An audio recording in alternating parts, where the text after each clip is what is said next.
due to the fact that a good mate of mine living down in Tassie, who is very enthusiastic about his Holdens, has decided that he is finally now going fast enough to get the brakes sorted and get the gearing right, which is great news. It really is exciting times when you start getting into this stuff. Now, by no means have I got the best setup, but it's the best that I can do within the rules that I have. The main considerations for brakes is width of the rotor, vane design of the rotor. These are curved vane. If you have straight vane, then you've really got a serious problem before you even begin, because that means they are basically stock, and most of them are very poor. Anyway, you can get around that with a bit of good ducting. Now, the trouble with going the width of the rotor is that will require a larger or wider than stock caliper, regardless if it's as big as the one I've got or not.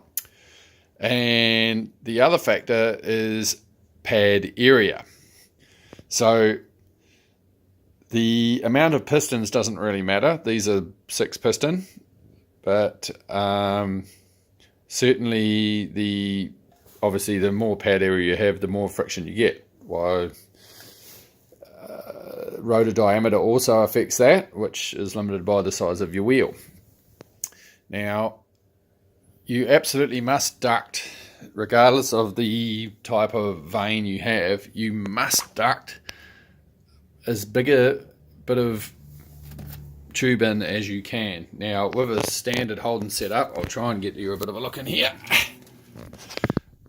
This 3-inch was as big as I could ever get in between the physical limitations of the steering arm and the upright. And the aluminium plate fits inside of this with a tit on it. 2.5 inch was much easier to fit, which was the initial reason for that diameter on my ducting. But I also already knew that I would need more. So when I made that little fiberglass duct, I put both on in the thought that later I could use this size for a cooler, for some oil or something like that. Turns out I don't need it, and I'll probably remake those another day. Anyways, so this setup works brilliantly. The pad material is giving me a problem. These are Willwood pads, one of their better ones, but as you can already see, I was at Sandown last meeting. Very hot. All the zinc coating on these is gone.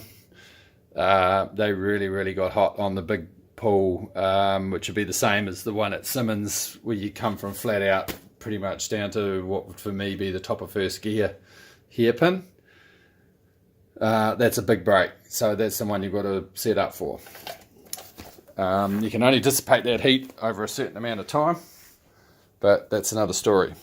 So, just going on what I've got, not telling anyone else what they should do, but these pads are half worn. I had to actually reface these again because a couple of them went on a taper. This one you can still see I couldn't even get enough off it. You can see the taper on it. It's fatter at this end, smaller at the other. I was able to surface most of them up. As it turns out, I'll fix that problem almost now, but what I'm going to do is I'm going to turn these round every second race so that it keeps wearing them as even as possible, because they're like $300 a set. So I need to get these things down, really worn. The other thing you need to do when you do that is I'm lucky enough to be able to laser cut some plates, and that will push the piston back. These are 5mm thick, so that'll push the piston back where it needs to be. You don't want to extend the pistons out of the caliper too far, because then it damages the caliper. Now, these are the best upgrade. Porterfield carbon Kevlar compound. These things are got some metallic in it. There's still a 1200, 1300 degrees pad, but they're wearing down pretty quick. I've done those pads were new, and they are probably a third gone one race meeting. That's not going to be good enough for what I need. I can't afford that. So anyway, we're trying these on the recommendation of others, but already I'm seeing that when you measure the backing plate, these ones are, this is the ones from Willwood, we'll call that 4.7. These ones are around about a mil thicker, I think, from memory. So we got 5.7. So extra millimetre of backing plate, which means there's probably, because they're still 20 mil overall, there's less pad material.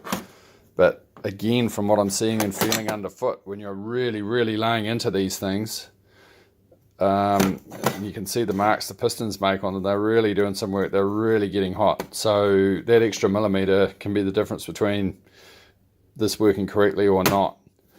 Now you would think Will would know what they're doing, so we all try to assume that'd be great, but really they make a lot more hot rod brakes than they do race car ones. So especially not to the torture I give them. I'm out braking guys in cars half the, well, you know, around 900 kilo, and I'm still holding them out. You know, they're getting me eventually, but you know, I'm holding it in there only because these pads are so massive and they're working well. Now on your stock setup, your pad's probably around about this size. You've only got one piston, but you're still basically using the same amount of force to push that pad against the rotor.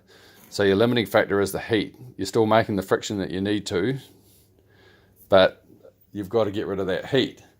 So you really on a stock style setup, for the amount of abuse you're really going to have to give it to get quick, you really got to get that. You can't just point air at it or blow air on it.